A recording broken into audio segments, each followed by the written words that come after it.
పిత పుత్ర పవిత్రాత్మ నామమున ఆమెన్. ప్రభువు మీతో నుందురుగాక. మీ ఆత్మతో ఉండునుగాక.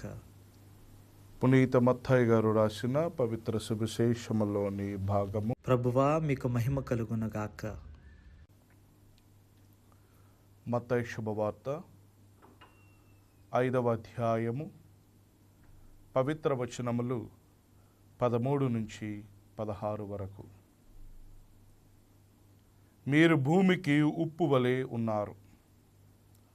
ఉప్పు తన ఉప్పదనమును కోల్పోయిన ఎడల దానిని తిరిగి పొందలేదు. అట్టి ఉప్పు బయట పారవేయబడి ప్రజలచే త్రొక్కబడుటకే గాని మరెందుకు పనికిరాదు. మీరు లోకమునకు వెలుగై ఉన్నారు. కొండపై కట్టబడిన పట్టణము మరుగై ఉండచాలదు. ఇంటనున్న వారికి అందరికీ వెలుగునిచ్చుటకై దీపమును వెలిగించి దీపస్తంభము పైనే ఉంచెదరు కానీ కుంచము క్రింద ఉంచరు గదా. ప్రజలు మీ సత్కార్యములను చూచి పరలోకమందున్న మీ తండ్రిని సన్నుతించుటకు మీ వెలుగును వారి ఎదుట ప్రకాశింపనిండు. ఇది క్రీస్తుని సువిశేషము. క్రీస్తువా మీకు స్తుతి కలుగునుగాక. క్రీస్తునాథుని యందు ప్రియ విశ్వాసులారా, ఈరోజు మనము చదివినటువంటి ఈ సువిశేష పఠనము 2 ముఖ్యమైనటువంటి విషయాలపైన ధ్యానించమని కోరుతూ ఉన్నది. అవి ఏమిటి అనగా ఉప్పు మరియు వెలుగు. ఈ రెండింటినీ ప్రియులకు దేవుని బిడ్డలారా క్రైస్తవ జీవితానికి అన్వయించుకోవాలి అని తిరుసభ మనలను ప్రోత్సహిస్తూ ఉన్నది. మనందరికి తెలిసినట్లుగానే ఉప్పు యొక్క స్వభావము ఆహారాన్ని చెడిపోకుండా భద్రపరచడము. వెలుగు యొక్క స్వభావము ఏమిటి అంటే చీకటిని ప్రారద్రోలి వెలుగుగా ప్రకాశించినప్పుడు ప్రజలు సంతోషముతో వెలుగులో నడవడానికి ప్రయత్నం చేస్తూ ఉంటారు. అదే విధముగా క్రైస్తవ జీవితం ఈ ప్రపంచానికి ఒక విశ్వాసాన్ని, మంచితనాన్ని, పవిత్రతను, ప్రేమను భద్రపరిచేటువంటి జీవితాలుగా ఉండాలి అని మనందరం కూడా గమనించాలి. ఈ ఉప్పు మరియు వెలుగు మనకు చూపించేటువంటి మార్గాలు ఇవే. అందుకనే ప్రభువు మత్తయి శుభవార్త 5వ అధ్యాయము 13వ వచనంలో ఏమంటూ ఉన్నారు? మీరు భూమికి ఉప్పు వలె ఉన్నారు అంటూ ఉన్నారు. అదేవిధంగా 14వ వచనంలో మీరు లోకమునకు వెలుగై ఉన్నారు. మరి ఏ విధముగా నా జీవితాన్ని నేను ఈ లోకములో నా క్రైస్తవ జీవితాన్ని ఏ విధముగా ఒక ఉప్పు వలె, ఒక వెలుగు వలె నేను ఇతరులకు సహాయపడేటువంటి బిడ్డగా ఉండాలి అంటే నన్ను నేను భద్రపరచుకోవాలి.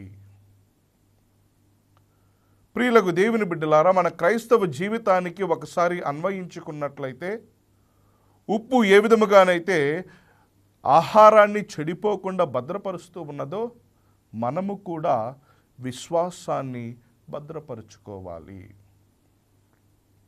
ఉప్పు ఆహారాన్ని చెడిపోకుండా కాపాడినట్లే క్రైస్తవుడు కూడా తన విశ్వాసాన్ని కాపాడుకోవాలి.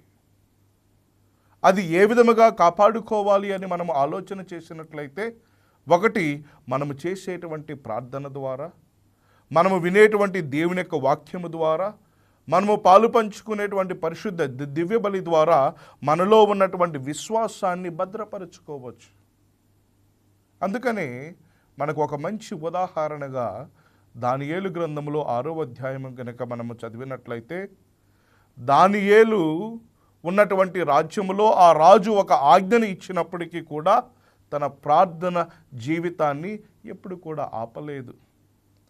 ఆయన తన విశ్వాసాన్ని భద్రపరుచుకుంటూ ఉన్నాడు. ప్రియులకు దేవుని బిడ్డలారా, ఆ విధముగా మనము కూడా మన విశ్వాసాన్ని భద్రపరుచుకోవాలి. ఇక రెండవదిగా ప్రియులకు దేవుని బిడ్డలారా, మన జీవితాన్ని ఏ విధముగా భద్రపరుచుకోవాలి అంటే సత్యాన్ని మరియు నీతిని మనము భద్రపరుచుకోవాలి. ఈ రోజులలో మనకు తెలిసినట్లుగా సత్యముతో జీవించేటువంటి వ్యక్తులు చాలామంది తక్కువైపోయారు. ఎవరిని మోసము చేద్దామా, ఎవరిని మోసగించుదామా, ఎవరిని కొల్లగొడదామా అనేటువంటి ఆలోచనతోనే మనము జీవిస్తూ ఉంటాం. కానీ ప్రియులకు దేవుని బిడ్డలారా, ఉప్పు తన రుచిని నిలుపుకున్నట్లే క్రైస్తవుడు కూడా, ప్రతి ఒక్క విశ్వాసి కూడా సత్యాన్ని నిలబెట్టేటువంటి విశ్వాసిగా మారాలి. దీనికి ఒక మంచి ఉదాహరణ బప్తిస్మ యోహాను గారి యొక్క జీవిత విధానమే. ప్రియులకు దేవుని బిడ్డలారా, హేరోదు రాజు ఎదుట నిలబడి సత్యాన్ని ధైర్యంగా ప్రకటించాడు. సత్యము కోసమే నిలబడ్డాడు. తానుకు తెలుసు, నేను రాజుకు వ్యతిరేకంగా వెళితే నన్ను చంపివేస్తారు అని కూడా తెలుసు. అయినా కానీ సత్యము పైనే, నీతిని పైనే ఆయన నిలబడ్డాడు. ప్రియులకు దేవుని బిడ్డలారా, ఆ విధముగా తన క్రైస్తవత్వాన్ని భద్రపరుచుకోగలిగాడు. ఇక మూడవదిగా ప్రియులకు దేవుని బిడ్డలారా, ప్రేమ మరియు ఐక్యతలను భద్రపరుచుకోవాలి. ఈ కుటుంబాలలో, సంఘాలలో శాంతి సమాధానాలు లేకుండా, ఐక్యత లేకుండా మనందరం కూడా జీవిస్తూ ఉంటున్నాము ఈ రోజులలో. దేవుడు చెప్పినటువంటి మాట, ఉప్పు ఏ విధముగానైతే భద్రపరుస్తూ ఉన్నదో, నీ యొక్క ప్రేమను, ఐక్యతను భద్రపరుచుకో నీ కుటుంబాలలో, నీ యొక్క సంఘాలలో. అవి ఏ విధముగా? ప్రేమ, శాంతి, ఐక్యతలతో నీవు జీవించినప్పుడు ప్రియులకు దేవుని బిడ్డలారా, మనము మన పవిత్రతను, మన యొక్క ప్రేమను, మన యొక్క ఐక్యతను భద్రపరుచుకునేటువంటి క్రైస్తవులుగా మారుతూ ఉంటాం. ఇది మనం గమనించాలి. అందుకనే అపోస్తుల కార్యములు 2వ అధ్యాయము 42 నుంచి 47 వచనాలు కనుక మనము చదివినట్లయితే, ప్రథమ క్రైస్తవులంతా కూడా ఒకే హృదయముతో, ఒకే ప్రేమతో, ఐక్యమత్యముతో కలిసి జీవించారు.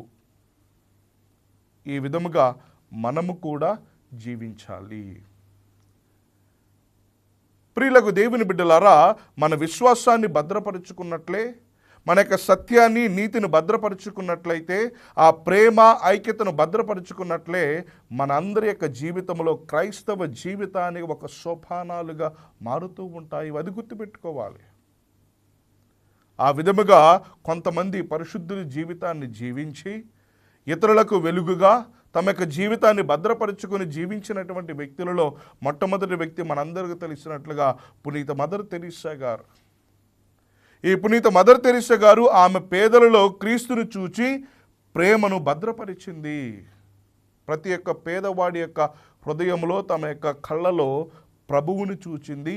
తన యొక్క క్రైస్తవత్వాన్ని భద్రపరుచుకున్నది. ప్రియులకు దేవుని బిడ్డలారా, అదే విధముగా ఫ్రాన్సిస్ ఆఫ్ అసిసి గారు కూడా ఆయన వినయము, పేదరికము, ప్రార్థన ద్వారా ఈ సువార్త జీవితంలో ఎలా ఉండాలో మనందరికీ చూపించాడు. తన యొక్క క్రైస్తవత్వాన్ని, తనలో ఉన్నటువంటి ఆ వెలుగును భద్రపరుచుకోండి అని మనందరికీ కూడా ఒక ఉదాహరణగా నిలుస్తూ ఉన్నాడు. ఇక మూడవ వ్యక్తిగా మనందరికీ తెలిసినట్లు వ్యక్తి పునీత 2వ జాన్ పాల్ పోపు గారు.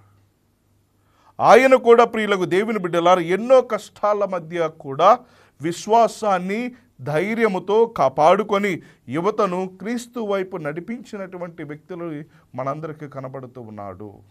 కాబట్టి ఈ క్రైస్తవత్వము అంటే మీరు భూమికి ఉప్పు వలె ఉన్నారు, మీరు ఈ లోకమునకు వెలుగుగా ఉన్నారు అంటున్నాడు. ఉప్పు తన యొక్క ఉప్పదనాన్ని కోల్పోయినప్పుడు దేనికి కూడా పనికి రాకుండా పోతా ఉన్నది. అదేవిధంగా వెలిగించినటువంటి వెలుతురును దీపస్తంభము పైన పెట్టకుండా కొంచెం క్రింద పెట్టినప్పుడు మన జీవితము కూడా ప్రియులకు దేవుని బిడ్డలా వృధాగా మారిపోతూ ఉంటూ ఉన్నది.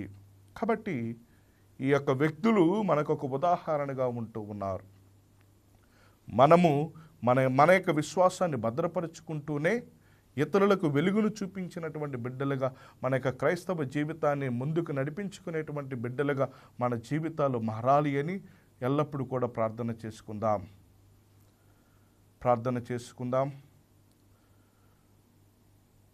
ఓ ప్రభువా, ఉప్పు తన ఉప్పు రుచిని కోల్పోతే అది దేనికి పనికిరాదు అని అంటూ ఉన్నావు. అలాగే ప్రతి ఒక్క క్రైస్తవుడు ప్రేమ, శాంతి, ఐక్యత, ప్రార్థన, పవిత్రత, విశ్వాసముతో కలిగినటువంటి సాక్ష్యాన్ని కోల్పోకుండా జీవించేటువంటి వ్యక్తులుగా, నిజమైనటువంటి క్రైస్తవులుగా జీవించేటువంటి భాగ్యాన్ని, ఈ వాక్యాన్ని ఆలకిస్తూ ఉన్నటువంటి కుటుంబాలను దీవించమని, ఆశీర్వదించమని ప్రార్థన చేస్తూ ఉన్నాం. పిత, పుత్ర, పవిత్రాత్మ నామమున ఆమేన్.